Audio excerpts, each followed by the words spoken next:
Trump வரணும் அப்படின்னு நான் சொன்னது நிஜம்தான். ஆனா அவர் வந்தா இந்தியாவுக்கு நல்லது நாம என்னைக்குமே சொல்லல. ட்ரம்ப் வந்த உடனே அப்படியே இந்தியா யூஎஸ் ரிலேஷன்ஸ்லாம் எங்கேயோ போயிடும் அப்படின்லாம் யாரும் நினைக்காதீங்க. ஊருக்கெல்லாம் ஒரு சட்டம், உனக்கு ஒரு சட்டம். முதல்ல நீ யோகியமான்னு பாரு, அதுக்கப்புறமா நீ எங்களை கேள்வி கேளு. இவர் சொல்றாரு அதையும் நான் தான் நிறுத்தினேன் அப்படின்றாரு. ஐயோ என்னங்கய்யா இது, விட்டா செகண்ட் வேர்ல்டு வார் கூட நான் தான் நிறுத்தினேன்னு சொல்றாரு போல இருக்குது. அவர் சொல்றாரு அவங்களுடைய கண்கள் உதடுகள் அப்படியே சும்மா குண்டு போடுற மாதிரி பீரங்கி மாதிரி இருக்கு, வேற எதுவும் இல்லை, நீங்க தப்பா நினைச்சுக்காதீங்க. உக்ரைனை ஒரேடியா அழிக்கணும், ஒரே நாள்ல நாசம் பண்ணணும் அப்படின்னு நினைச்சா அது ஒரு சிம்பிள் மேட்டர். ரஷ்யாவை பொறுத்த வரைக்கும் அல்டிமேட்லி அடி வாங்க போவது உக்ரைன் மக்கள். எவ்வளவு சீக்கிரம் அவங்க அந்த காமெடியன் ஜெலன்ஸ்கியை வெளில தள்ளுறாங்களோ அவ்வளவு சீக்கிரம் அவங்களுக்கு நல்லது. எத்தனை நாளைக்கு நாங்கள் இந்த மாதிரி டாலரை நீங்க ப்ராப்பர் பண்ணிட்டு இருக்கீங்க? முதல்ல உங்க நாட்டில் மேனுஃபேக்சரிங்கை கொண்டு வரணும். அதுக்கு வக்கு இல்லை. அங்க இருக்கிற சம்பளத்துக்கு நீங்க ப்ரொடியூஸ் பண்ணீங்க அப்படின்னு சொன்னீங்கன்னா உள்ளூர்லயே விற்க முடியாது. அப்புறம் தானே வெளியூர்ல விற்கிறது. ஐபோனை நீங்க அமெரிக்காவில் தயாரிக்கணும், அங்கே இதெல்லாம் எடுத்துட்டு வரக்கூடாது அப்படின்றாங்க. அவங்க சொல்றாங்க ஏன் அங்க தயாரிச்சுன்னா கண்ணாபின்னான்னு விலை ஏறிடும், ப்ராஃபிட் அடி வாங்கும் அப்படின்னு பார்த்தா அதை பத்தி எனக்கு கவலை இல்லை. ஏன் தெரியுமா அவர் அங்க ஆரம்பிக்கணும்னு சொன்னாரு? அண்ணன் ஒரு மொபைல் கம்பெனி ஆரம்பிச்சுக்கிறது. அமெரிக்காவுடைய எதிரியா இருப்பது ரிஸ்க், ஆனா அவங்களுடைய ஃப்ரெண்டா இருக்கிறது ஃபேட்டல் அப்படின்னு ஒன்று சொல்லுவாங்க. அதாவது எதிரியா இருந்தா கூட ரிஸ்க் தான், நண்பனா இருந்தேன் அப்படின்னா சோலி முடிஞ்சுது. ட்ரம்ப் என்னுடைய ஃப்ரெண்டு தான், ஆனா அதுக்காக அவர் வருகின்றது இந்த மாதிரி பைத்தியக்காரத்தனத்தெல்லாம் நாங்க ஏத்துட்டு போக முடியாதுங்க. நாங்க என்ன யூரோப்பியன் யூனியனா நீங்க சொல்றதெல்லாம் கேட்டு ஆடுறதுக்கு?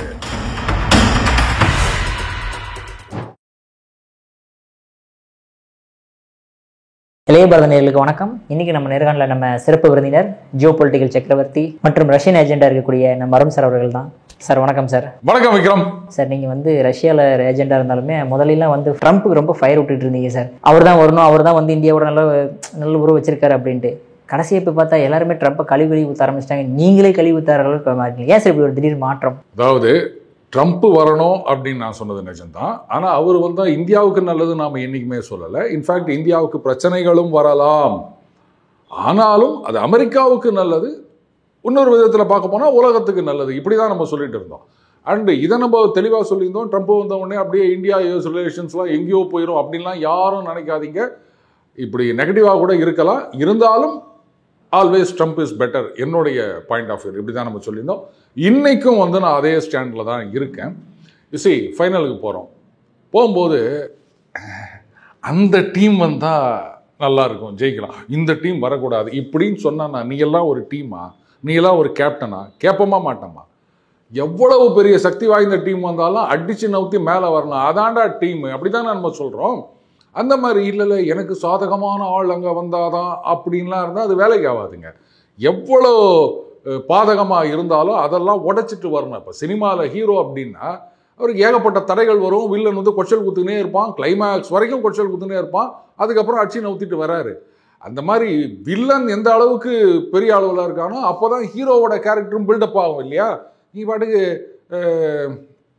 வேணாம், நான் யாரையும் சொல்ல விரும்பலை. இப்போ புதுசாக சில பேர் வராங்க. அந்த மாதிரி யாரோ ஒருத்தர் இவரும் ஒரு கலைஞர், அவர் ஒரு என்ஜினியர் அப்படி வச்சுக்கலாம் அப்படின்ட்டு அவங்களெல்லாம் வில்லனா போட்டிங்கன்னா அப்புறம் அந்த படம் என்ன ஆகும்னு நினச்சிட்டு இருக்கீங்க? அந்த மாதிரி தான். ஸோ ட்ரம்ப் இருந்தால் என்ன அப்போ? அவர் என்ன இந்தியாவுக்கு மட்டுமா வரி போட்டுக்கிறாரு? உலக மேப் எடுத்துக்கின்னு அந்த ஒரு கருப்பு வெள்ளை பெயிண்டை வச்சுன்னு எல்லாத்துக்கும் வரி போட்டுனுக்கிறாரு. அப்புறம் என்ன, எல்லாருக்கும் அடுத்து நமக்கும் ஆகிட்டு போகுது, எல்லாரும் திருப்பி அடிக்கிற மாதிரி நம்ம அடிச்சுட்டு போவோம். விக்ரம், நீங்கள் ஒன்று கவனிச்சிருக்கீங்களா? இப்போ ஒரு பெரிய கூட்டம் நடக்கும், அதில் பார்த்தீங்கன்னா எவனாவது ஒருத்தன் குஷ்டு இல்லை இப்படி மது பிரியர் என்ன பண்ணால் அப்படி இப்படின்னு இருப்பான், இல்லை யாரையாவது போட்டு அடிச்சுட்டு இருப்பான். ஒரு 100 பேர் சுற்றி நிற்பாங்க, எல்லாம் கம்முன்னு இருப்பாங்க, யாரும் அவனை தட்டி கேட்க மாட்டாங்க. யாராவது ஒருத்தன் என்ன உட்காந்து அலம்பல் பண்ணி நிற்கிற அப்படின்னு கையை வாங்கினான்னு வச்சுக்கோங்க, உன்னே தப தப தப தபன்னு அத்தனை நேரம் போயிட்டு வடிவேலு குமரா மாதிரி கும்பிட்டு வந்துடுவோம் இல்லையா? அந்த மாதிரி இன்னைக்கு அமெரிக்கா அப்படின்னு ஐயோ நாங்க அமெரிக்காங்க அப்படின்னு ஒரு இம்ப்ரெஷன் இருக்குது. இங்கேயும் ஒரு சில அரசியல் தலைவர்கள்ட்ட அமெரிக்க ஜனாதிபதி சொல்லிட்டா, அமெரிக்காவில் சொல்லிட்டாங்க அப்படின்னு மகாராணியார் அப்படின்னு சொன்னவங்களெல்லாம் நம்ம இங்க பாத்துக்கிறோம். பிரிட்டன்ல இருக்கவனே அவங்கள அவ்வளோ பவ்யமா சொன்னது கிடையாது. இங்க இருக்கிறவர் மகாராணியார் வந்திருந்தார். இப்படிப்பட்ட அடிமைகள்லாம் இங்க இருக்குது. அந்த அடிமைகள் புரிஞ்சுக்கணும், இப்போ ஒவ்வொருத்தராக திருப்பி அடிக்க ஆரம்பிக்கும்போது அத்தனை பேரும் திருப்பி அடிப்பாங்க. அது சும்மாடா சப்பை போட்டு அடிக்கடா நீங்கள் அப்படின்னு இப்போ எல்லாரும் போட்டு அடிக்க போகிறாங்க. இந்த வரியெல்லாம் அவங்க உடம்புல தான் உழப்போகுது விக்ரம். சொன்ன மாதிரி சார், யூரோப்பிய யூனியன் மட்டும் தான் கொஞ்சம் அமெரிக்காவை பார்த்து பயப்படுற மாதிரி தெரியுது. இருந்தாலுமே ட்ரம்ப் சொன்ன ஒரு வார்த்தை இருக்கே சார், என்ன அப்படின்னா, நீங்கள் வந்து ரஷ்யன்ட்டு ஆயில் வாங்கிட்டு இங்கே வந்து ஹை ப்ராஃபிட்டில் இங்கே வித்துக்கிட்டு இருக்கீங்க, அது மட்டும் இல்லாமல் நீங்கள் கொடுக்குற காசு தான் வந்து உக்ரைன் மக்களை கொல்றதுக்காக ரஷ்யா யூஸ் பண்ணுது அப்படின்ற மாதிரி ஒரு வார்த்தை வச்சிருக்காரு சார். அப்போ இவர் கொடுக்குற காசு எதுக்கு யூஸ் ஆகுதாங்க? ஒருவேளை புட்டின் வந்து அமெரிக்காலேருந்து வர காசை வச்சு ஷேவிங் செட் வாங்குறாரா? இவங்களும் வந்து ட்ரேட் பண்ணிட்டு இருக்காங்களா? இன்னைக்கு கவர்மெண்ட் ஆஃப் இந்தியாவில் ரிலீஸ் பண்ணியிருக்காங்க பாருங்கள். ஏங்க நீங்களே வந்து ரஷ்யா கிட்ட $1.3 பில்லியன் ஃபெர்டிலைசர் வாங்கினுக்கிறீங்கோ, அது வாங்குறீங்கோ, இது வாங்குறீங்கோ. யூரோப்பியன் யூனியன் வந்து இன்னும் கேஸ் வாங்கினுக்கிறாங்கோ, இவ்வளோ பில்லியன். நாங்கள் வாங்குறத விட பல மடங்கு அதிகமாக வாங்கினுக்கிறாங்க. அப்போ அந்த காசெல்லாம் புட்டின் என்ன பண்ணுறாரு? அவருடைய அசட்ஸ் எல்லாம் ஃப்ரீஸ் பண்ணி வச்சு விட்டீங்க, கிட்டத்தட்ட ஒரு $300 பில்லியன். இப்போ நீங்கள் அவங்க கிட்டேருந்து கேஸ் வாங்குறீங்களே, டாலரில் ட்ரேட் பண்ணக்கூடாது, யூரோவில் ட்ரேட் பண்ணக்கூடாது அப்படின்னு சொன்னீங்களே, இப்போ அவர்கிட்ட எந்த காசை கொடுத்து நீங்கள் இதெல்லாம் வாங்கிக்கிறீங்க சொல்லுவாங்களா? நான் ஊருக்கெல்லாம் ஒரு சட்டம், உனக்கு ஒரு சட்டமா? முதல்ல நீ யோகியமான்னு பாரு, அதுக்கப்புறமா நீ வந்து எங்களை கேள்வி கேளு. பைத்தியார்த்தனமாக இருக்குது. நீ வாங்குற காய்ச்சல் அவன் சண்டை போடுறான் அப்படின்னா சரி. இன்னைக்கு உக்ரைனுக்கு எய்டுன்னு ஏராளமான எய்ட்ஸ் இல்லைப்பா, அது எய்டு பன்மையில் சொன்னால் எய்ட்ஸுப்பா, நீங்கள் தப்பாக நினச்சிக்காதீங்க. அதை குத்துனுக்கிறீங்களே, அதில் பாதி காசுக்கு மேலே எங்கே போகுது? அமெரிக்க இராணுவ தளவாடங்கள் உற்பத்தி கம்பெனிக்கு போகுது. அவங்க என்ன அப்படியே நோ ப்ராஃபிட் பேசிஸ்லையா சப்ளை பண்ணின்னு இருக்கிறாங்க? இவ்வளோ ஏன் பேட்ரியாட் கொடுக்கணுமா? கொடுக்கலாமே. ஜெர்மனி நாங்கள் உங்களுக்கு விற்கிறோம், நீங்கள் காசு கொடுத்து வாங்கிட்டு அதை உக்ரைனுக்கு கொடுங்க. நீ தானே சொன்ன, அப்புறம் நீ காசு பார்க்கலையா? இதில் அந்த பக்கத்தில் வந்து ரஷ்யாவுக்கு விற்கிறோன்னா இந்த பக்கத்தில் நீ உக்ரைனுக்கு விற்றுனுக்கிற. அது மட்டும் இல்லை, இந்த எய்ட்ஸ்ன்னு சொல்கிறாங்களே, இந்த எய்ட்ஸ் வந்து என்றைக்குமே போகாது. இது உதவிகளை சொன்னப்பா, ஏன்னா இதெல்லாம் கடனா, இவங்க வந்து அப்படியே தூக்கி கொடுத்துடல. இந்த கடனுக்கு வந்து உக்ரைனில் அதான் ஆளாளுக்கு பங்கு போட்டுன்னு கழுத்து வாங்கிட்டாங்களா, அவங்க நிலத்தெல்லாம் எழுதி கொடுன்னு. இவர் ரேர் எர்த் மினரல்ஸில் அக்ரிமெண்ட் போடு அப்படின்னு கூப்பிட்டு வச்சு அசிங்கப்படுத்தினார். அவர் இருந்து போயிட்டாரு. அதுக்கப்புறம் சத்தம் காட்டாமல் கூப்பிட்டு கழுத்து போட்டு போயிட்டாரு. அந்த ஆள் வந்து நம்ம ஊரில் செலன்ஸ்கி நம்ம ஊரில் ட்ரைனிங் எடுத்துட்டு வர போகுது, ஒரே நிலத்தை 2 பேருக்கு எடுத்துட்டு போட்டார். ஏன்னா இதுக்கு முன்னாடி ஜனவரி இல்லைன்னு நினைக்கிறேன், அவர் வந்து இவர் பதவி ஏற்றுக்கிறதுக்கு கொஞ்ச நாள் முன்னாடி தான் பிரிட்டனுக்கு வந்து 100 வருஷத்துக்கு லீஸ் எழுதி கொடுத்தாரு. இப்போ அதே இடத்த ட்ரம்ப்புக்கு எழுதி கொடுத்துட்டு போயிடுறாரு. இன்னும் எத்தனை பேருக்கு எழுதி கொடுப்பாங்க தெரியல. கடைசியில் புட்டின் வந்து உங்கள் பத்திரம்லாம் செல்லாது, நிலமே என்னோடது, நான் இங்கே உட்காந்துக்கிறேன், நீ என்ன பத்திரத்தை எடுத்துகிட்டு வர அப்படின்னு போகிறாரு. இதில் நீங்கள் போய் கேட்டுனுக்கிறீங்க, அவர் நம்மளை சொல்கிறாரா? somebody has to show them the mirror. நீ ரொம்ப யோகிய மாதிரிலாம் பேசாத, நீ இதை விட மோசமாக பண்ணினுக்கிற. அதனால் இது ஒன்றும் ஒரு பெரிய விஷயமே இல்லை. ஆனால் சார், ட்ரம்ப் ஒரு இன்டர்வியூவில் சொல்லும்போது என்ன சொல்கிறாருன்னா, மாதத்துக்கு ஒரு போரை நான் நிப்பாட்டி வச்சுருக்கேன், நான் அந்தளவுக்கு நான் சூப்பராக செயல்பட்டிருக்கேன் அப்படின்ற மாதிரி சொல்லியிருக்காரு சார். இது வந்து அவருக்கு நோபல் பிரைஸ் கொடுக்கணுன்றதுக்காண்டி அவர் பேசினதா? அதாவது நம்ம சொல்கிறத ஒருத்தரும் கேட்கறது கிடையாது. இதுக்கு தான் நம்ம அப்போவே சொன்னோம், இந்த பாருங்க, முதல்ல அவருக்கு ஒரு நோபல் பரிசு கொடுத்துருங்க அமைதிக்கு. அதுக்கப்புறம் அவர் எந்த சண்டை நடந்தாலும் கவலையப்பட மாட்டார், வரமாட்டார். அதனால சண்டை போடுறவங்க கூட ஐயோ நம்ம சண்டை போட்டால் இவர் வந்து மத்தியஸ்தம் பண்ணி வைக்க மாட்டார் அப்படின்னு சொல்லிட்டு யாருமே சண்டை போட மாட்டாங்க. நீங்கள் கொடுக்கலன்னா இவர் என்ன பண்ணார்? அவனை சிண்டு மூட்டி விடு, அவனை சண்டை போட விடு, நான் போய் நிறுத்துறேன். சரி, எல்லாம் நிறுத்துறீங்க. இங்கே நம்ம ஓபிஎஸ் இபிஎஸ் சண்டையை நிறுத்த முடியுமா? சேலஞ்ச் பண்ணுறேன். அதை மட்டும் நிறுத்தி நீங்கள் சமாதானம் பண்ணிட்டீங்கன்னா நாங்களே வந்து நோபல் அகாடமி அப்படின்னு ஒன்று ஆரம்பிச்சு சவுத் ஈஸ்ட் ஏஷியா நோபல்னு ஒரு ப்ரைஸ் கொடுத்துடலாம் அண்ணன் ட்ரம்ப்புக்கு. என்னப்போ அது ஒரு ஷீல்டு, அது நம்ம அந்த வடிவேல் வாங்குற மாதிரி ஒன்று வாங்கி அண்ணன் ட்ரம்ப்புக்கு கொடுத்துட்டோம்னா அது போதும் அப்படின்னு நினைக்கிறேன்.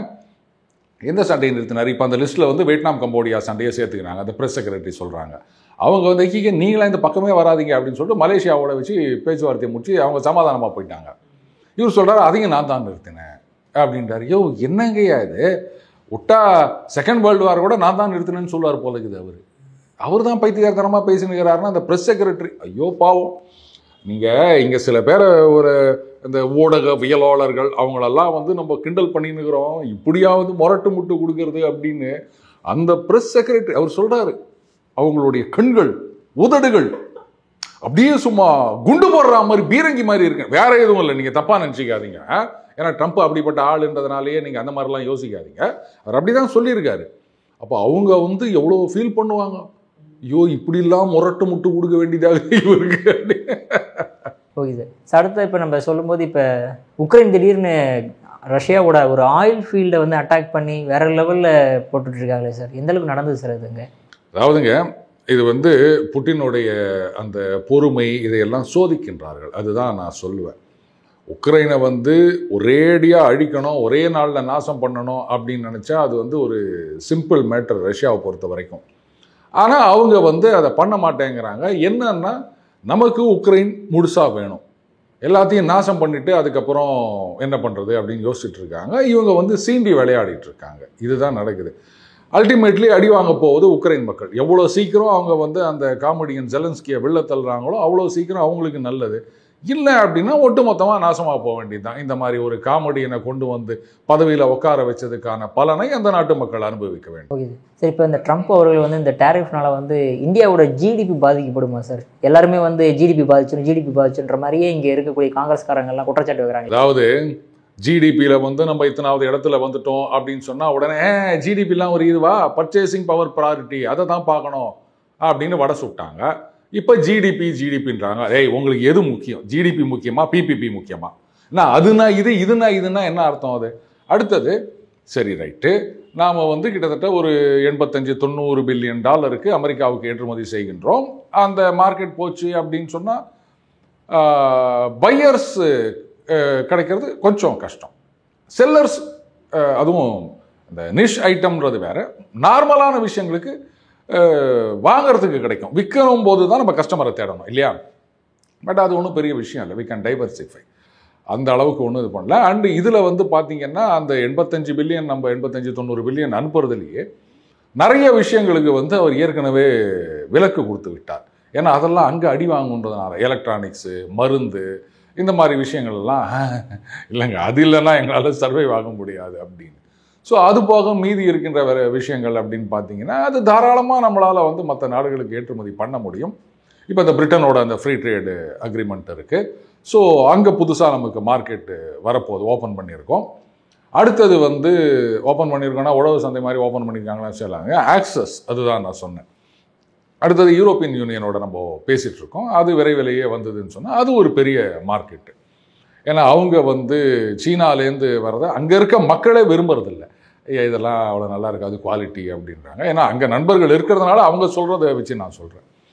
அண்டு சீனாவிலிருந்து வருகின்ற பொருட்களில் ரிஸ்க் வேறு இருக்குன்றாங்க. ஏன்னா அது சாதாரண ஆடைகளாக இருக்கட்டும், இல்லை ஃபர்னிச்சராக இருக்கட்டும், ஏற்கனவே அமெரிக்காலேயே கூட ஒரு தடவை இருந்தது. அதாவது அந்த குழந்தைகளுக்கெல்லாம் வந்து இந்த காலில், தொடையில், கைகளெல்லாம் வந்து அப்படியே நெருப்பில் சுட்ட புண் வந்துருக்குது. என்ன இது அப்படின்ட்டு போய் டாக்டர்கிட்ட பார்க்கும்போது எப்படி இந்த மாதிரி நெருப்பு சுட்டுதுன்னு அவங்களுக்கு தெரியல. அதுக்கப்புறம் ஒரு பர்டிகுலர் ஏரியாவில் இந்த மாதிரி நிறைய கேசஸ் வர ஒன்று, அது டிஃப்ரெண்ட் ஹாஸ்பிட்டலுக்கு போயிருக்காங்க. அவங்க டிஸ்கஸ் பண்ணிவிட்டு அதுக்கப்புறம் வீடில் போயிட்டு என்ன ஏது அப்படின்னு பார்க்கும்போது புதுசாக அந்த லெதர் ஃபர்னிச்சர் வாங்கியிருக்காங்க. அது ஆக்சுவலாக லெதர், அது வந்து அந்த ட்ரீட் பண்ணும்போது என்னென்னவோ கெமிக்கல்ஸ்லாம் போட்டு பண்ணுறாங்க. அது அந்த குழந்தையோட உடம்புக்கு ஒத்துக்கல, அந்த மாதிரி ஆயிருக்குன்னு சொல்லிட்டு அதுக்கப்புறம் அதை பேன் பண்ணாங்க அப்படின்னு. அந்த மாதிரி நிறைய விஷயங்கள் இருக்குது. ஸோ அவங்கள பொறுத்த வரைக்கும் சீனாலேருந்து வந்தோன்னா ஒன்று குவாலிட்டி கம்மி, அடுத்தது வந்து அதில் ஹார்ம்ஃபுல் கெமிக்கல்ஸ் நிறைய இருக்கிறதுக்கு சான்ஸ் இருக்குது அப்படின்னு தே ப்ரெஃபர் குட்ஸ் ஃப்ரம் இந்தியா. அதனால் நம்ம கொஞ்சம் விகரஸாக இறங்கினோம் அப்படின்னு சொன்னால் அடே சுலபமாக தட்டி தூக்கலாம் வைக்கிறோம். இதுக்கு போய் பயந்துக்கிட்டு இருந்தால் அப்புறம் எல்லாரும் ராகுல் காந்தி ஆட வேண்டியது தான். Okay sir. அடுத்ததாக அதாவது ட்ரம்ப் அவர்கள் சொல்கிறது என்ன அப்படின்னா, இந்த பிரிக்ஸ் சம்மிட் இருக்கிறதே எதுக்காக அப்படின்னு பார்த்தீங்கன்னா கில் டாலர் பாலிசிக்காக தான் வந்து நீங்கள் பண்ணிகிட்டு இருக்கீங்க, அதனால தான் நாங்கள் இந்த அளவுக்கு டாரிஃபும் போட வேண்டியதாக இருக்குது அந்த மாதிரி கண்ட்ரிஸ்லாம் அப்படின்றா. இது எந்த அளவுக்கு உண்மை சார்? அது உண்மையாலுமே பிரிக்ஸில் வந்து டாலரை ஒழிச்சிருவாங்களா என்ன? இப்போது நான் கேட்குறேன், ரஷ்யா, சீனா இவங்க ப்ரப்போஸ் பண்ணாங்க. பட் இந்தியா வந்து is not in favour of an alternate currency to dollar. BRICS currency கொண்டு வரணும் அப்படின் போது இந்தியா அதுலேருந்து ஒதுங்கிட்டாங்க. இல்லை இப்போ வேண்டாம், சும்மா இருங்க அப்படின்னு. எதனால சார்? என்ன ரீசன்னால சொல்கிறேன். இப்போது நீங்கள் என்ன சொல்கிறீங்க, டாலருக்கு எதிராக நீங்கள் இது மாதிரி பண்ணுறீங்க, அதனால நான் டாரிஃப் போடுறேன். எதுக்கெல்லாம் இப்போ பிரேசிலில் பார்த்தீங்கன்னா, என்ன உங்கள் ஜட்ஜி வந்து சரியாகவே நடந்துக்க மாட்டேன்றாரு, அதனால் புடி இன்னொரு 10%. போகிற போக பார்த்தா நீங்கள் ஏதாவது மொக்க படம் எடுத்தீங்கன்னா, இல்லை நம்ம இன்டர்வியூவே கொஞ்சம் மொக்கையாக இருந்தால் கூட வாட் வை கிராம் இன்டர்வியூ எல்லாம் மொக்கையாக இருக்குது, இந்த இந்தியாவுக்கு எதிராக இன்னொரு 5% புடி அப்படின்னு டாரிஃப் போட்டாலும் ஆச்சரியப்படுறதுக்கு இல்லை. சரியா? நல்ல காலம் அவருக்கு ஆமாம், நான் கூட பார்த்தீங்கன்னா டெய்லி பஞ்சில் அந்த இங்கிலீஷ் ஆட்டோமேட்டிக் டிரான்ஸ்லேஷனை கட் பண்ணிட்டேன். அவர் பாட்டுக்கு பார்த்து வச்சு போட்டு இன்னொரு 10% போட்டாருன்னா என்ன பண்ணுறது? அதுக்காகத்தான். இப்போது இந்த டாலர் எல்லாரும் வந்து ரிசர்வ் கரன்சியாக டாலரை வச்சுருக்காங்க, ரைட்டா? ரஷ்யா வச்சுருந்தாங்க, ஃப்ரீஸ் பண்ணி போட்டிங்க. இப்போ சீனா 1.something ட்ரில்லியன் வச்சுருந்தாங்க, இப்போ அதை ரெடியூஸ் பண்ணிட்டாங்க. 800 600 800 வச்சுருக்காங்க, ஆஃப்லோட் பண்ணிட்டாங்க. நாளைக்கு நீங்கள் பாட்டுக்கு சாங்ஷன்ஸ்னு சொல்லிட்டு டாலர் சிஸ்டத்துலேருந்து அது ஸ்விஃப்ட்லேருந்து அவங்கள ஒதுக்கிட்டிங்கன்னா அப்போ அவங்க வச்சுருக்கிறதெல்லாம் என்ன ஆகும்? அப்போ எனக்கு பயமாக இருக்குதுல்ல. நீ ஒரு பேங்க் வச்சுக்கிற, அந்த பேங்க்கில் எப்போ ஒன்றா என் டெபாசிட்டை ஃப்ரீஸ் பண்ணிடுவேன் அப்படின்னு ஒரு த்ரெட் இருக்கும்போது நான் ஏன் ஓம் பேங்க்கோட டீல் பண்ணணும்? இப்போ ரஷ்யாவை வந்து நீங்கள் டாலர் சிஸ்டத்துலேருந்து வெளில தள்ளிட்டீங்கன்னு சொல்கிறீங்க. ஆனால் விளக்கெண்ணெய் இன்னும் நீங்கள் அவங்கக்கிட்ட ட்ரேட் பண்ணின்னுக்கிறீங்க. சரி, நீ டாலரில் விற்கக்கூடாது வாங்கக்கூடாதுன்னு சொல்லிட்டு அப்போ நான் வேறு எதுலேயே விற்று தானே ஆகணும், விற்காமல் இருக்க முடியுமா?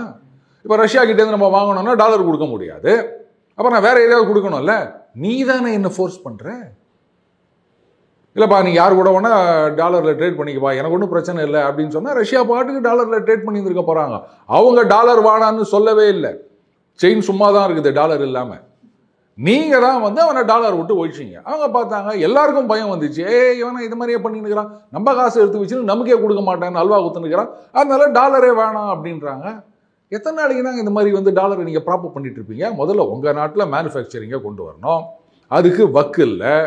அங்கே இருக்கிற சம்பளத்துக்கு நீங்கள் ப்ரொடியூஸ் பண்ணீங்க அப்படின்னு சொன்னீங்கன்னா உள்ளூர்லேயே விற்க முடியாது. அப்புறம் தானே வெளியூரில் விற்கிறது. டோட்டலி அன்காம்படிட்டிவ். நீங்கள் என்ன தான் பண்ண போகிறீங்க? நீங்களும் உற்பத்தி பண்ண மாட்டீங்க, வெறும் டாலர் நோட்டை மட்டும் அடிச்சு வச்சு உலகமெல்லாம் இந்த பிட் நோட்டீஸ் வைக்கிற மாதிரி விற்று போட்டு என்ஜாய் பண்ணணும்னு நினச்சின்னு இருக்கிறீங்க. ஒரு நாள் அது முடிவுக்கு வந்து தானே ஆகணும். Okay sir. சார், இப்போ வந்து இப்போ ஆசியா யூரோப் ரெண்டுமே ஒரு நியர்லி காண்டினென்ட் தான். அந்த பக்கம் வந்து நார்த் அமெரிக்காவில் அமெரிக்கா இருக்காங்க. பட் இருந்தாலுமே ரஷ்யா சைனாவோட சேர்ந்துட்டு யூரோப் கண்ட்ரி வந்து யூரோப்பிய யூனியன் வந்து ஃபுல்லாக என்கேஜாக இருக்க வேண்டியதான் சார். எதனால் இன்னுமே அமெரிக்காவை நம்பி வாழ்ந்துட்டு இருக்காங்க அவங்க? நல்ல கேள்வி தான். ஆனால் அங்கே இருக்க மக்களுக்கு இது புரியணும். அவங்களுக்கு வந்து ஆதி காலத்துலேருந்தே ரஷ்யா மேலே ஒரு பொறாமை. ரஷ்யன் எம்பையராக இருக்கும் போதுலேருந்தே பார்த்தீங்கன்னா அது மிகப்பெரிய ஒரு டியூ டு வேர்ல்டு வார் 2ன்ற போது சொல்கிறாங்களா? இல்லை, வேர்ல்டு வார்னு இல்லை, அதுக்கு முன்னாடியிலேருந்தே பார்த்தீங்கன்னா ரஷ்யா வந்து ஒரு மிகப்பெரிய எம்பையராக இருந்தது. அண்டு ஏராளமான நிலப்பரப்பு, மக்கள் தொகை அந்த அளவுக்கு கிடையாது. ரிசோர்ஸஸ், நேச்சுரல் ரிசோர்ஸஸ் வந்து நிறைய இருக்குது. அதனால் என்ன பண்ணிட்டாங்க, யூரோப்பை பொறுத்த வரைக்கும் ரஷ்யாவை யூரோப்பியன்னு சொல்ல மாட்டாங்க. அஃப்கோர்ஸ் ரஷ்யாவுடைய பெரும்பகுதி ஏஷியாவில் தான் இருக்குது. அவங்க வந்து பார்த்திங்கன்னா ஆளெல்லாம் நாங்கள்லாம் ஒரு யூரோப்பியன் பவர் அப்படின்னு தான் சொல்லியிருந்தாங்க. ஆனால் மிலிட்ரி பவரில் ஆரம்ப காலத்தில் ஜெர்மனி, ஏன்னா அவங்களாம் இந்த பிரிட்டனோ ஃப்ரான்ஸோ இவங்கெல்லாம் வந்து நிறைய காலனி ஆதிக்க நாடுகள்லாம் வச்சுருந்தாங்க இல்லையா. அதனால் நாங்கள் தான் வந்து சூப்பர் பவர் அப்படின்னு சொல்லிட்டு இருக்கும்போது நீங்களாம் ஒரு ஏஷியன் பவர் அப்படின்னு மானிடா அற்பப்பதரே அப்படின்ற மாதிரி பார்ப்பாங்க. அதுக்கப்புறம் அவங்களோட முட்டி மண்டை உடைச்சிங்கன்னு போனாங்க. பல தடவை இந்த மாதிரி நடந்திருக்கு. ஸோ எப்படியாவது வந்து ரஷ்யாவை துண்டாக்கணும், அது இந்த மாதிரி பவர்ஃபுல்லாக இருக்கக்கூடாது, ஆளுக்கு வந்து பங்கு போட்டு அதை எடுத்துகிட்டு போனோம். அப்போது வந்து இதுக்கு அண்ணன் ட்ரம்ப் ஹெல்ப் பண்ணுவார், டேடி ட்ரம்ப் அப்படின்னு அவர் பின்னாடி போயின்னுக்கிறாங்க. 4 வருஷம் முடிஞ்ச உடனே அவருக்கு வந்து அவருடைய எம்பையர், அந்த பிஸ்னஸ் எம்பையர் அதுதான் முக்கியம். அதனால தான் போகிற இடத்துலலாம் அவர் கம்பெனிக்கு வரா மாதிரி இப்போ இன்றைக்கி ஐஃபோனை வந்து நீங்கள் அமெரிக்காவில் தயாரிக்கணும், அங்கே இதெல்லாம் எடுத்துகிட்டு வரக்கூடாது அப்படின்றாரு. அவங்க சொல்கிறாங்க, அங்கே வந்து தயாரிச்சுன்னா கண்ணாபின்னான்னு விலை ஏறிடும், ப்ராஃபிட் அடிவாங்கோ அப்படின்னு பார்த்தா அதை பற்றி எனக்கு கவலை இல்லை. ஏன் தெரியுமா அவர் அங்கே ஆரம்பிக்கணும்னு சொன்னார்? அண்ணன் ஒரு மொபைல் கம்பெனி ஆரம்பிச்சுக்கிறாரு. எவ்வளோ ஒரு அயோக்கியத்தனம் இல்லை இது. ஒரு பிரசிடெண்ட்டாக இருந்துக்கின்னு நீங்கள் வந்து ஒரு மொபைல் கம்பெனி ஆரம்பிச்சுட்டு தப்பு இல்லை அது. அப்போ மற்ற மொபைல் கம்பெனிலாம் நஷ்டத்தில் போகிற மாதிரி சட்டத்தை கொண்டு வரீங்கன்னு சொன்னால் இந்த மாதிரி ஒரு திட்டுத்தனம் பார்க்க முடியுமா? பெட்டர். அதான் நான் சொல்லுவேன், இப்படியே இருந்து அமெரிக்கா ஐரோப்பா 2 பேரும் நாசமாக போட்டோம். அங்கே இருக்கவங்க யூரோப்பில் பார்த்தீங்கன்னா அந்த செகண்ட் வேர்ல்டு வாருக்கு அப்புறமே ஒரு நிரந்தர அமைதி அப்படின்னு கூட சொல்லலாம். ரஷ்யா வந்து அவங்களோடலாம் வந்து சண்டை போட போகிறது கிடையாதுங்க. இவங்க தான் சீண்டி விட்டுருக்காரு இல்லையா. அதனால் பார்த்தீங்கன்னா பெருசாக இவங்க வந்து ஏதோ அமெரிக்கா காசு கேட்குறாங்களேன்னு சொல்லிட்டு ஆயுதத்தை வாங்கி குவிச்சு வச்சுருவாங்க, அவ்வளோதான். மற்றபடி எவ்வளோ வச்சுக்கிறாங்கன்னு நினைக்கிறீங்க? அவங்க சோல்ஜர்ஸு 80,000 1 லட்சம் இவ்வளோ தான் வச்சுட்டு இருக்கிறாங்க. அவங்க மில்லியன் கணக்கில் வச்சுட்டு இருக்காங்க. ரஷ்யாலையும் இங்கேயோ இவங்க நாடானா இவ்வளோ தான் வச்சுக்கிறாங்க. இதை வச்சுட்டு என்ன சண்டை போட முடியும்? அதனால் வேறு வழி இல்லை. டேடி டேடின்னு அவரு பின்னாடி போயின்னுக்கிறாங்க. அவரும் வந்து தவாரு அப்படின்ட்டு கட்சியில் டேய் என் குருநாதன் வரான்டா, குருநாதா மாட்டு சாணியும் கலந்தடிச்சிட்டாங்களே குருநாதா அப்படின்னு போகிறாங்க. அன்னைக்கு தான் இவங்களுக்கு புரிய போகுது. அட்லீஸ்ட் அதுக்குள்ளேயாவது அங்கே இருக்கிற ஐரோப்பிய மக்கள் முடிச்சுக்கணும்னு நினைக்கிறேன். Okay sir. சரி, இப்போ நீங்கள் சொன்னீங்க ஆல்ரெடி வந்து ஒருத்தன் கை வாங்கிட்டு எல்லாருமே எதிர்த்து ஆச்சிருவாங்க. இந்தியா ஆல்ரெடி வந்து செமையான பதிலடி கொடுத்துருவாங்க சார் அமெரிக்கா. வேறு எந்த கண்ட்ரிஸ் எல்லாம் இப்போ அகெயின்ஸ்ட் அமெரிக்காவாக இருக்காங்க? இன்றைக்கு வந்து மெக்சிகோ, பிரேசில், இப்போ ஈரான் எடுத்துக்கங்க, இந்த மாதிரி நிறைய நாடுகள். அண்டு சார் இப்படிலாம் சொல்லலாம், ஆனால் இதுவே வந்து லிஸ்ட்டு கொடுக்கறதுக்கு நீங்கள் திணறீங்க அப்படின்னா, இப்போது இந்தோனேஷியா சைன் பண்ணிட்டாங்க, வியட்நாம் சைன் பண்ணிட்டாங்க, யூரோப்பியன் யூனியன் சைன் பண்ணிட்டாங்க, ஜப்பான் சைன் பண்ணிட்டாங்க. சரி, ஓகே, எவ்வளோ நாள் தாக்கு பிடிக்க முடியும்? இப்போ இந்தோனேஷியா எடுத்துக்காங்க, அவங்க வந்து 90% ஆஃப் அமெரிக்கன் ப்ராடக்ட்ஸுக்கு 0 டேக்ஸ்ன்னு சொல்லிட்டாங்க. அந்த 10%ல் என்னென்ன வரும் அப்படின்னா 90 or 99 சரியான எனக்கு ஞாபகம் இல்லை. ஒரு சில பொருட்களுக்கு மட்டும், அதாவது இந்த சரக்கு, போர்க்கு, இதெல்லாம் அங்கே தடை செய்யப்பட்டது. அதனால் அதுக்கு மட்டும் வரி விலக்கு கொடுக்கல. இப்போ என்ன ஆகும்னா, இந்தோனேஷியாவிலேருந்து போகிறதுக்கெல்லாம் வந்து 19% டேக்ஸ் போட்டுக்கிறாரு. ஏங்க, அமெரிக்காலேருந்து வரதெல்லாம் வந்து 0 டேக்ஸு, இங்கேருந்து போகிறதுக்கு 19ன்னா இது ஒரு ட்ரேட் டீலா? அப்போ என்ன ஆகும்? அவங்களுடைய ஃபாரின் எக்ஸ்சேஞ்ச் அப்படின்றது அடிவாங்க. ஏன்னா அவங்க என்ன பண்ணுவாங்க, அதுவும் அக்ரிகல்ச்சர், டைரி ப்ராடக்ட்ஸ்லாம் ஏகப்பட்ட இன்டைரக்ட் சப்சிடி. அப்போது இந்தோனேஷியாவில் இருக்க விவசாயிகள் அவங்க உற்பத்தி பண்ணுறது இதெல்லாம் அடிவாங்க. நீங்கள் வந்து சோயாபீன் வாங்கிக்கோங்க, கோழிக்கால் வாங்கிக்கோங்க, இந்த காலை வாங்கிக்கோங்க அப்படின்னு இங்கே கொண்டு வந்து கொட்ட போகிறாங்க. அப்போது ஒரு வருட காலத்திலே என்ன ஆகும்? பேலன்ஸ் ஆஃப் பேமெண்ட் கிரைசிஸ் வரும். அப்போ வேறு யாருக்கிட்டையாவது போக வேண்டிய அவசியம், இல்லைன்னா நாங்கள் கடன் கொடுக்குறோன்னு IMFல போய் நிற்கணும். அப்போ எக்கானமி அடி வாங்கும். அன்றைக்கி அவங்க புரிஞ்சுப்பாங்க. அடுத்தது, எத்தனை பேர் கையை வாங்குறாங்க, எத்தனை பேர் திருப்பி அப்படிங்கிறாங்க அப்படின்றதெல்லாம் விட, இன்னைக்கு எதிர்த்து நிற்கிற நாடுகள் அவங்களுடைய ஜிடிபி என்ன, அவங்களுடைய பர்ச்சேசிங் கெப்பாசிட்டி என்ன, அவங்களுடைய மக்கள் தொகை, அந்த மார்க்கெட் என்ன அப்படின்னு பார்த்தீங்கன்னா தெரியும். ரஷ்யா அவங்க சண்டையில் இருக்காங்க, சீனா, இந்தியா, பிரேசில், இந்த பிரிக்ஸ் நாடுகள். இதில் பிரிக்ஸ் நாடுகளே இப்போ ஏராளமான இன்னும் ஒரு 5-10 நாடுகள் ஆல்ரெடி கொஞ்சம் சேர்ந்துருக்காங்க, சில பேர் அப்ளிகேஷன் கொடுத்துருக்காங்க. அண்ட் ஆஃப்ரிக்கன் கண்ட்ரீஸ்லாம் பார்த்தீங்கன்னா ஏற்கனவே சீனா சொல்லிட்டாங்க, அது பாருங்க, நீங்கள் எங்களுக்கு ஏற்றுமதி பண்ணுங்க, நாங்கள் வந்து 0% டேக்ஸில் 53 ஆப்பிரிக்க நாடுகள்லேருந்து வாங்கிக்கிறோம் அப்படின்ட்டாங்க. அதுக்கப்புறம் இப்போ பிரேசிலுக்கு எதிராக அப்படின்னு சொன்ன உடனே சீனா சொல்லிட்டாங்க, வாங்க எங்கள் நாட்டில் வந்து விற்றுருங்க, நாங்கள் வாங்கிக்கிறோம் அப்படின்னு இருக்காங்க. அப்போ அமெரிக்காவுக்கு நம்ம அனுப்ப வேண்டிய அவசியமே கிடையாது. மெக்சிகோவில் அதான் பண்ணாங்க. ஒரு பாட்டுக்கு வந்தோடனே அப்படின்னாரு. தக்காளி, டொமேட்டோ உங்கள் காதில் தப்பாக விழப்போகுது. 2/3 ஆஃப் தக்காளி வந்து மெக்சிகோலேருந்து தான் போயிட்டு இருந்தது. இப்படி வரி போட்டுனுக்கிறேன், நிறுத்துறா தக்காளி, அழுகினாலும் பரவாயில்ல, நாங்கள் எங்கள் தக்காளி ஜூஸ் பண்ணி தக்காளி சாலட் பண்ணி சாப்பிட்றோம். நாங்கள் கதிகலங்கி போயிட்டாங்க. முட்டை விலை ஏறி போச்சு. இந்தியாவிலேருந்து முட்டை வாங்கினாங்க, பக்கத்து நாடுகள்லேருந்து வரலன்னு ஒன்று இங்கே வந்து முட்டை வாங்குறாங்க. ஏங்க, இங்கேருந்து முட்டைன்னா அது கப்பலில் போய் சேர்றதுக்குள்ள கோழி குஞ்சாயிராதா? ரெஃப்ரிஜிரேட்டர் கண்டெய்னர்ஸ் அதில் போச்சு. எத்தனை கோடி முட்டைகள் போச்சு தெரியுமா? அங்கே முட்டை விலை கண்ணாபிலான்னு ஏறி போயிடுச்சு. முட்டைக்கு பதிலாக கோஸ் வச்சுக்கலாமா சார் அப்படி கேட்க ஆரம்பிச்சிட்டாங்க. ஏன்னா அங்கே முட்டை இல்லாமல் எதுவுமே நடக்காது. அதனால் இது வந்து எத்தனை பேருன்றது இல்லை. இன்றைக்கி வந்து அவர் எல்லார்கிட்டையும் சண்டை வலிச்சு நிற்கிறாரு. சில பேர் வந்து ரைட்டு, ஏதோ நாளுக்கிட்ட எதுக்கு வம்பு அப்படின்ட்டு அக்ரிமெண்ட்டுக்கு போயிருக்கலாம். பட்டு ரொம்ப நாள் இதெல்லாம் நீடிக்காது விக்ரம். அடுத்தது, எதிர்த்து கை வாங்குறவன் 4 பேர் வாங்கினா கூட போதும், எல்லாரும் வாங்கணும்னு அவசியம் கிடையாது சார். அதே மாதிரி கடைசி ஒரு கேள்வி என்னென்னா, இப்போ வந்து மோடி அவர்கள் வந்து ட்ரம்ப் அந்தளவுக்கு நம்பினது தான் இத்தனைக்கு காரணமாக இருக்குதா? ஏன்னா ட்ரம்ப் அவர்கள் சொல்லும்போது கூட வந்து, நான் வந்து மோடியோட நல்ல நண்பனாக இருக்கிறேன், ஆனால் அவங்க பண்ணுறதெல்லாம் அவன் பார்த்தா எனக்கு சரி வரல அப்படின்ற மாதிரி ஒரு விஷயத்த சொல்லியிருக்கிறேன் சார். அப்போ மோடியோட நம்பிக்கை தான் இவ்வளோ பெரிய காரணமா? அதாவது அமெரிக்காவுடைய எதிரியாக இருப்பது ரிஸ்க்கு, ஆனால் அவங்களுடைய ஃப்ரெண்டாக இருக்கிறது ஃபேட்டல் அப்படின்னு ஒன்று சொல்லுவாங்க. அதாவது எதிரியாக இருந்தால் கூட ரிஸ்க்கு தான், நண்பனாக இருந்தேன் அப்படின்னா சோலி முடிஞ்சுது அப்படின்றது தான் அர்த்தம். அண்ட் அமெரிக்காவை நம்பக்கூடாது, அவங்க வந்து எப்போ வேணா கைட்டு விட்டு போயிடுவாங்க அப்படின்றது இன்றைக்கி நேற்று இல்லை விக்ரம். இந்த உலகத்தில் இருக்க மக்களுக்கு அட்லீஸ்ட் 2ஆம் உலகப் போருக்கு அப்புறத்துலேருந்தே நல்லாவே தெரியும். உதாரணத்துக்கு வியட்நாம் எடுத்துக்கங்க, நார்த் வியட்நாம், சவுத் வியட்நாம். இவங்களும் எவ்வளோ வந்து சண்டை போட்டாங்க, அவங்களுக்கு சப்போர்ட் பண்ணாங்க, கடைசியில் டகால்னு விட்டுட்டு ஓடி போயிட்டாங்க. ஈராக்கில் சதாம் ஹுசேனுக்கு வந்து ஆயுதங்களை எல்லாம் கொடுத்தது. அதுக்கப்புறம் அந்த ஈராக் சண்டை எத்தனை வருஷம் நடந்திருந்தது. அப்போது சதாமுக்கு சப்போர்ட்டாக இருந்ததெல்லாம் அமெரிக்கா. ஆனால் கட்சியில் அவரையே போட்டு தள்ளினதும் அமெரிக்கா. அதே மாதிரி ஆப்கானிஸ்தானில் வந்து இந்த தாலிபான், அதுக்கு முன்னாடி முஜாஹிதீன், அவங்களுக்கு சப்போர்ட் பண்ணது, ஆயுதங்கள் வழங்கியது ரஷ்யாவுக்கு எதிராக, அது வந்து அமெரிக்கா. அவங்கள போட்டு தள்ளினாங்க. மறுபடியும் இவங்க வந்து அவங்கள போட்டு தள்ளினாங்க. அதனால் அமெரிக்காவை வந்து நம்ப முடியாதுன்றது எல்லாருக்கும் தெரியும். அடுத்தது, நாம் ஒன்றும் அப்படியே நம்பி அவர் பின்னாடி போயில்லையே. ஃப்ரெண்ட்ஷிப் இருக்குது, நம்மளும் அதே தான் சொல்லுவோம். ட்ரம்ப் என்னுடைய ஃப்ரெண்டு தான். ஆனால் அதுக்காக அவர் வந்து வரின்றது இந்த மாதிரி பைத்தியக்காரத்தனத்தெல்லாம் நாங்கள் வந்து ஏற்றுட்டு போக முடியாதுங்க. நாங்கள் என்ன யூரோப்பியன் யூனியனா நீங்கள் சொல்கிறதெல்லாம் கேட்டுன்னு ஆடுறதுக்கு?